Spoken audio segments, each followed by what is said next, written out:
Alhamdulillah kita bisa berkumpul jamaah. Gimana perasaan bapak-bapak anaknya pergi? Seneng apa susah? Alhamdulillah. Jadi beban hidup itu seakan-akan berkurang gitu ya. Yang punya anak di pesantren itu rindu anaknya pulang. Tapi kalau sudah di rumah berpikir kapan balik ke pesantren. Allahu Akbar, hibati fillah. Tema kita daurah saat ini apa? Mengevaluasi peran ayah dan bunda dalam mendidik anak. Udah bener apa tidak? Sebagian kita itu merasa sudah benar. Terus terang, kemarin anak-anak yang pertama dia ngomong sama anak, Baba itu seharusnya kayak gini, kayak gini, kayak gini. Jadi anak itu karena dia bergaul dengan banyak orang, dia tahu bagaimana bapaknya fulan mendidik anaknya. Sehingga dia memberikan masukan kepada bapaknya. Dan anak pun mengatakan insya Allah. Dia ngomong sama anak, Baba ini kurang dekat sama keponakan-keponakan. Siap. Yang jadi masalah kalau kita nggak ada yang ngasih tahu. Mak-mak nih, mak-mak ini sudah berkhidmat nggak kepada suaminya? Sudah kan? Pernah ada seorang wanita datang kepada Nabi SAW yang dia curhat. Ada masalah dia tanyakan kepada Rasulullah SAW. Setelah selesai dia cerita, Rasulullah SAW bertanya kepada perempuan ini. Beliau mengatakan, adzatu zaujin anti? Engkau punya suami? Kata wanita, iya, aku punya suami. Pertanyaan kedua, kaifa anti minhu? Bagaimana sikapmu kepada suamimu? Wanita ini mengatakan, la alu illa ma'ajiz. Aku selalu melayani dia, memberikan hak-hak dia, kecuali yang aku nggak mampu. Biasanya seperti itu, orang kan mengatakan tentang dirinya, ya aku melayani dengan baik gitu loh. Bapak kalau ditanya gimana kau mendidik anakmu, ya alhamdulillah, aku berikan hak-hak dia. Apa kata Nabi SAW? Apakah Nabi mengatakan bagus engkau? Nah, Nabi menyuruh wanita ini untuk mengevaluasi sikap dia kepada suami. Jangan merasa sudah baik. Kata Nabi SAW, unduri aina anti minhu fa innama huwa jannatuki aunam. Lihat dia, perhatikan bagaimana sikapmu kepada suami. Dia itu surgamu atau neraka. Anak-anak kita juga sama seperti itu. Anak-anak ini bisa memberikan syafaat kepada orang tuanya. Ya, kita sering dengar tentang anak-anak yang menghafal Al-Quran, yang kelak dapat menghadiahkan mahkota kepada orang tuanya. Iya. Tapi ternyata anak itu juga bisa menyeret orang tuanya ke neraka. Maka kita perlu mengevaluasi. Tadi ada salah satu kawan kita yang dia konsultasi, sampai saat ini belum Allah berikan momongan kepada dia. Dan ada yang sudah bertahun-tahun kepingin punya anak, Allah kasih anak. Orang ingin punya anak. Dia melakukan berbagai macam kegiatan, berbagai macam cara agar dia punya anak. Dan kita semua yang hadir di sini adalah anak yang melanjutkan orang tua kita. Tapi juga ada yang curhat yang mengatakan, anak nih yang nggak suka sama ibunya. Bahkan ibunya mau cerai sama bapaknya. Ketika anak tanya mau ikut siapa? Mau ikut bapak, kata dia. Dia mau ikut bapak. Ternyata bukan selalu yang salah bapak. Kadang-kala ada ungkapan ya bapaknya Ustaz yang nggak benar Ustaz. Disitulah kita perlu introspeksi. Boleh jadi ibunya yang nggak benar, boleh jadi benar bapaknya yang tidak benar. Sampai ada seorang yang mengatakan, Ustaz, anak ini punya banyak kesalahan dalam hidup ini, tapi satu yang anak benar lakukan Ustaz. Apa kata dia? Anak nggak salah pilih istri, sehingga urusan anak alhamdulillah. Tapi ternyata dalam pendidikan anak itu tetap peran bapak ini diharapkan. Taib, kalau kita buka di halaman keempat. Nah, ingin punya anak. Kalau boleh tahu siapa yang belum punya anak di sini, angkat tangan. Yang nikah belum punya anak. Satu. Udah berapa tahun? Iya. Berapa? 16 tahun. Semoga Allah kasih anak segera. Amin. Berapa tahun? Baru 2 tahun. Kayaknya masih di jalan anaknya. Barakallahu fikum. Taib. Berapa tahun? 21 tahun. Ada yang 21 tahun, ada yang 2 tahun, 16 tahun, ada yang 21 tahun. Anda doakan semoga segera dapat anak. Jangan pernah putus asa. Tadi ada yang curhat mengatakan anak sudah pasrah. Pasrah apa putus asa?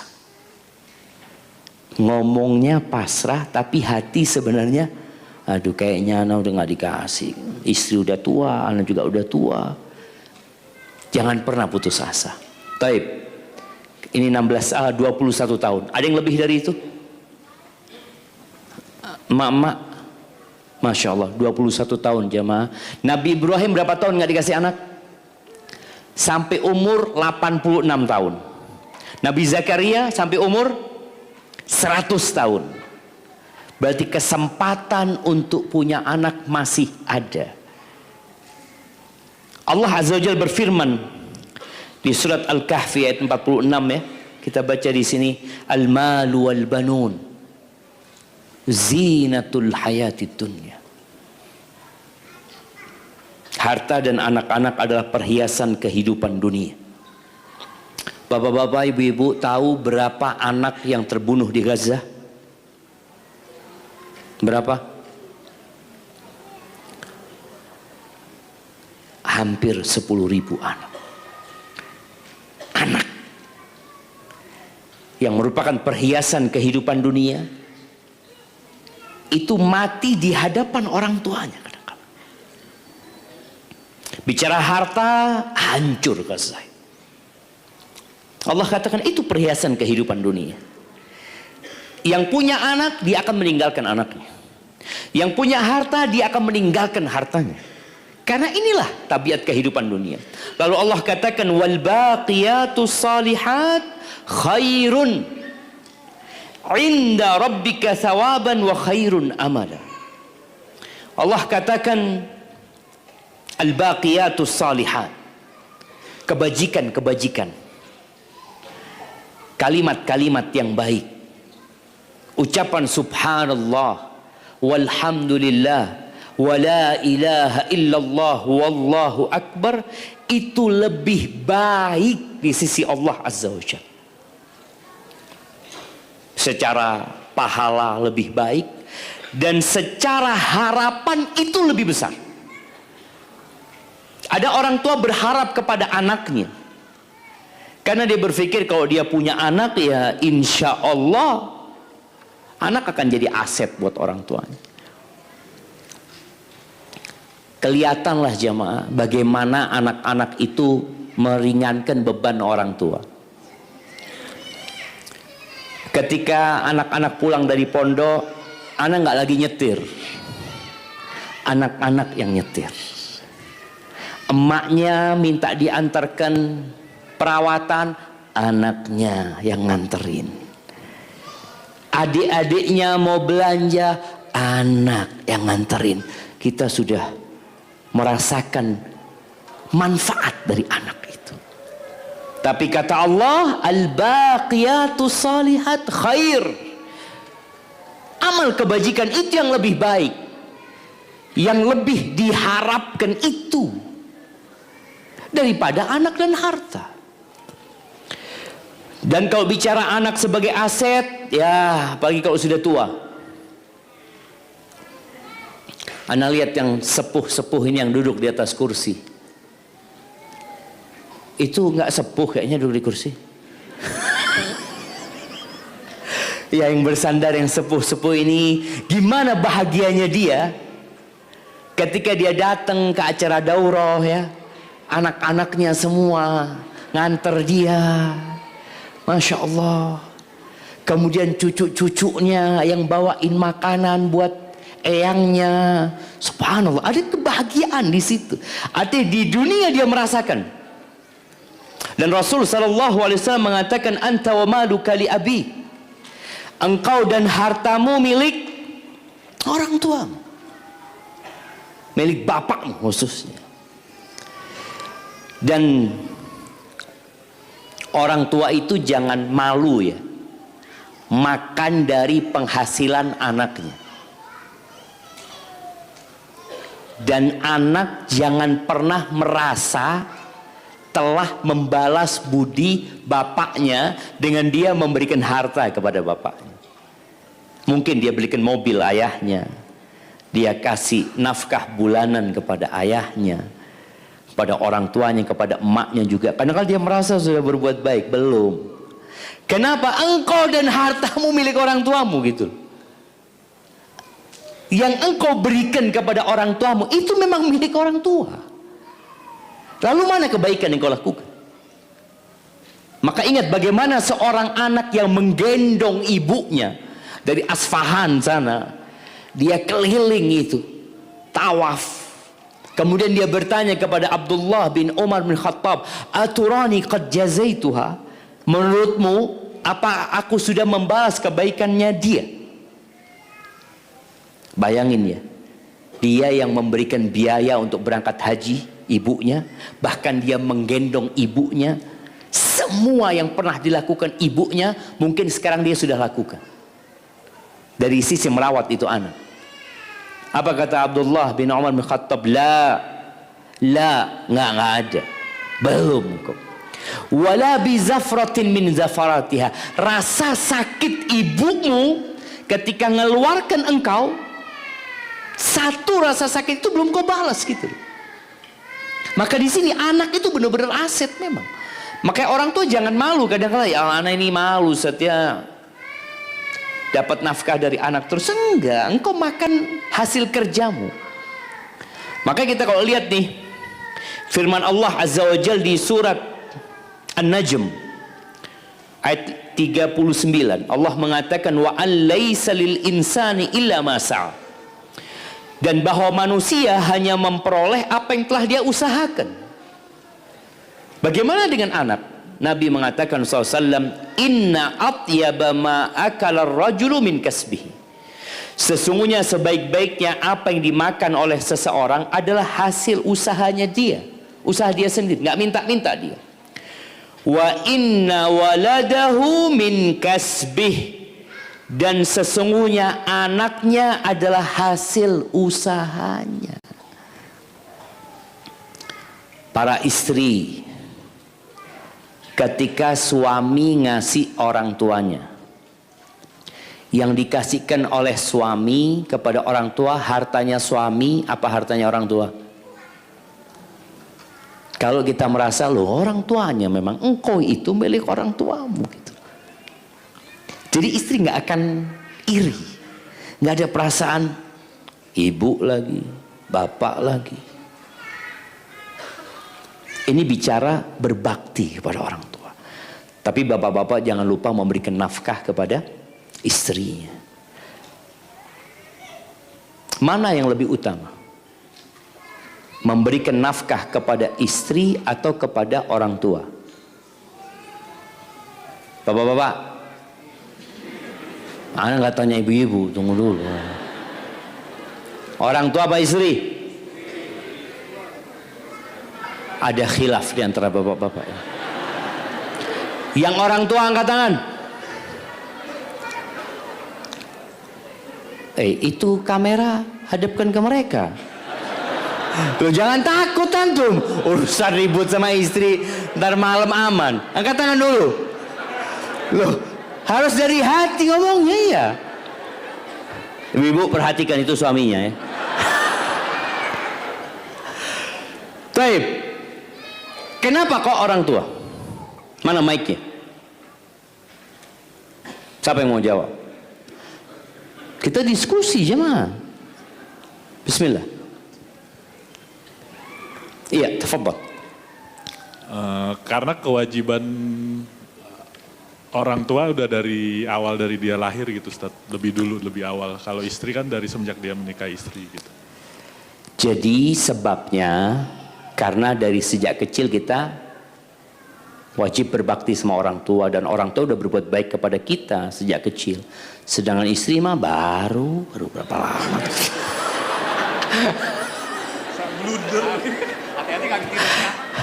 Nah, ada sebab lain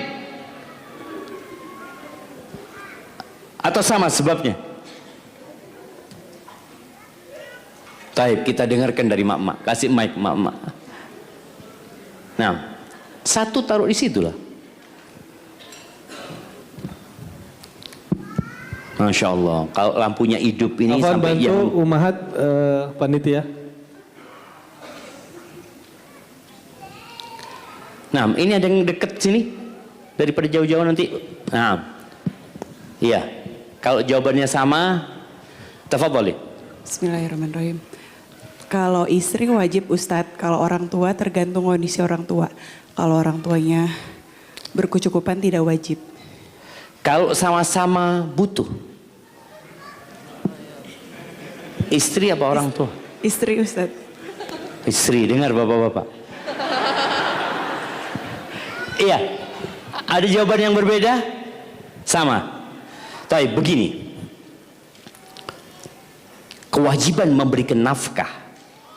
Nafkah itu sandang, pangan, papan. Itu yang lebih utama adalah istri. Kenapa? Karena antum ambil anaknya orang. Dia itu sebelum jadi istri antum, siapa yang ngasih makan dia? Orang tuanya. Ketika ada ijab qabul dan antum terima, wajib antum memberikan nafkah kepada dia. Lebih daripada orang tua. Ini bicara nafkah. Kalau berbakti sama orang tua, maka tadi disebutkan bahwasanya kalau sama orang tua tergantung. Orang tua yang mampu, yang kaya, nggak wajib anak memberikan nafkah. Tapi istri antum kaya pun wajib kasih nafkah. Istri bekerja punya penghasilan tetap wajib kasih nafkah. Karena ini kewajiban yang sudah ditetapkan. Makanya kita kalau baca semua buku fikih ketika bicara nafkah, maka kewajiban kepada istri. Orang tua berbakti. Maka di sini para istri juga harus sadar, ketika sudah dikasih sama suami, yang menjadi kewajiban suami, suami mau kasih semuanya ke orang tua, nggak boleh nuntut istri. Kenapa? Karena haknya sudah diberikan. Bapak-bapak paham? Kalau ngasih orang tua, apakah harus pakai tanda tangan istri? Ibu-ibu, dan usahakan kalau ngasih orang tua, istri nggak tahu. Loh Ustaz, nggak fair kalau kayak gitu. Gimana ibu-ibu? Lebih baik ibu-ibu tahu atau nggak tahu? Ibu-ibu tahu? Ibu bertugas apa sebenarnya? Nggak harus gitu loh. Kan ada kadang-kala surat itu ada tembusan ya. Masa harus tembusan kepada istri gitu kan? Jadi kalau transfer ke orang tua, nanti apanya? Slipnya itu juga dikirimkan ke istri gitu ya. Enggak. Karena bagaimanapun ada hal yang perlu disembunyikan. Apabila itu perbuatan kebaikan, ya nggak harus tahu. Tapi kalau digunakan untuk kemaksiatan maka berbeda. Ya istri juga nggak harus tahu sebenarnya, itu harus bertobat kepada Allah Azza wa Jalla. Taib ahibati fillah, jadi kita udah paham sekarang. Bagaimana seorang anak nih, yang dia adalah aset buat orang tuanya, tapi dia harus tahu ketika dia menikah dia punya kewajiban untuk memberikan nafkah kepada istrinya, tapi dia juga punya kewajiban berbakti sama orang tua. Orang tua boleh ngambil harta anaknya selama tidak mendolimin anaknya dengan cara yang baik. Dan mengambil bukan untuk diberikan kepada anak dia yang lain, bukan. Jadi untuk memenuhi kebutuhannya. Itu diperbolehkan. Jadi anak punya motor 3 umpamanya, bapaknya datang, "Nak, motor ini abah ambil ya." Kata anak, "Fadl bah, ini kontaknya STNK, ini BPKB. Ana dan harta ana milik abah." Ketika kita mengucapkan itu kepada orang tua, itu orang tua benar-benar, ya Allah, alhamdulillah aku punya anak yang berbakti. Tapi sebagian anak nggak kayak gitu. Taib. Kemudian kita lihat di sini hadis Nabi alaihi salatu wassalam ya. Bagaimana kalau kita punya anak ya. Ketika ada seorang yang datang kepada Rasul SAW mengatakan, "Inna ummi uftulitat nafsuha." Ibuku meninggal belum sempat berwasiat. Aku fikir kalau dia bisa ngomong pasti dia akan sodakoh. Kan orang memang kalau mau mati dia minta sama Allah supaya ditunda kematian dia supaya bisa apa? Sodakoh. Betul dia ngomong. Kalau umi ana ngomong pasti dia mau sodakoh. Fahallaha ajrun in tasaddaqtu anha. Dapat pahala enggak ibu ana kalau ana sodakoh buat dia? Wali ajur, aku dapat pahala juga enggak? Qala na'am. Kata Nabi, iya. Baik, di halaman selanjutnya hadis Sa'ad bin Ubadah. Sama.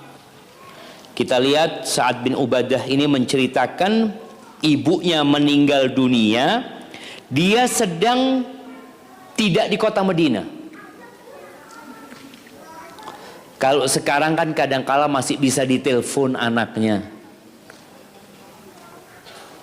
Nunggu keluarga agar ya sang anak datang menyaksikan ibunya yang sudah meninggal dunia. Tapi udah nggak bisa apa-apa sebenarnya. Ini dia mengatakan, aku sudah nggak di kota Madinah. Fahal yanfa'uha in tasaddaqtu bi syai'in anha? Manfaat nggak kalau aku sodakoh buat dia? Qala na'am. Kata Nabi, iya. Apa kata Sa'ad bin Ubadah? Ini jemaah, pentingnya ketika antum mau sodakoh jangan ditunda. Hati bisa berubah. Ini lagi semangat dia. Datang ke Nabi SAW, dapat fatwa, ternyata boleh. Apa kata Sa'ad bin Ubadah? Fa inni ushiduka anna ha'ital mikhrafi sadaqatan 'alaiha. Aku sesungguhnya menjadikan engkau saksi bahwa kebunku, mikhraf ini kebun Sa'ad bin Ubadah yang buahnya banyak sekali, kebun kurma. Aku jadikan engkau saksi, itu sodakoh atas nama ibuku. Jadi kalau mau sodakoh buat orang tua itu yang terbaik. Jangan sampai ya kita punya aset yang nggak laku-laku, ya sudahlah wakaf buat orang tua. Karena nggak laku. Tapi kalau aset yang masya Allah strategis, jangan ini. Antum pikirkan orang tua antum itu butuh. Ini kita bicara aset. Ketika kita mendidik anak-anak kita dengan tadi, antum sebagai ayah mencontohkan buat orang tua yang meninggal dunia ya, antum ngomong sama nak, engkau jadi saksi nak ya, itu kebun sodakoh buat abah, buat kakekmu. Jadi sang anak berpikir, oh, insya Allah gitu jadi anak berbakti sama orang tuanya. Taib. Kemudian kita lihat ya bagaimana kewajiban anak berbakti sama orang tuanya sampai mau jihad pun disuruh pulang sama Rasul SAW. Ahibati fillah, tapi tidak semua punya anak. Di halaman 10 coba dilihat. Di surat Asy-Syura ayat 49 50. Coba siapa yang mau baca ayatnya? Tafadhol. Kita dengarkan ayat ini dibaca. Nah. A'udzu billahi minasyaitonir rajim. Lillahi mulkus samawati wal ard yakhluqu ma yasha'u yahabu liman yasha'u Liman yasha'u. Yahabu. yahabu liman yasha'u inatha wa yahabu liman yasha'u adh-dhukur liman yasha'u adh-dhukura aw yuzawwijuhum dhukrana wa inatha wa yaj'alu man yasha'u aqima innahu alimun qadir. Artinya, kepunyaan Allah lah kerajaan langit dan bumi. Dia menciptakan apa yang Dia kehendaki. Dia memberikan anak-anak perempuan kepada siapa yang Dia kehendaki, dan memberikan anak-anak lelaki kepada siapa yang Dia kehendaki, atau Dia menganugerahkan kedua jenis laki-laki dan perempuan kepada siapa yang dikehendakinya, dan Dia menjadikan mandul siapa yang Dia kehendaki.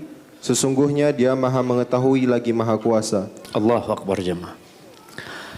Yang terjadi itu bukan yang kita inginkan,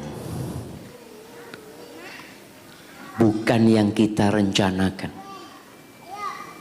Ada yang 2 tahun belum punya anak, ada yang 16 tahun, ada yang 21 tahun. Kira-kira menurut antum yang gak punya anak bahagia apa enggak? Apakah kebahagiaan itu harus punya anak? Enggak.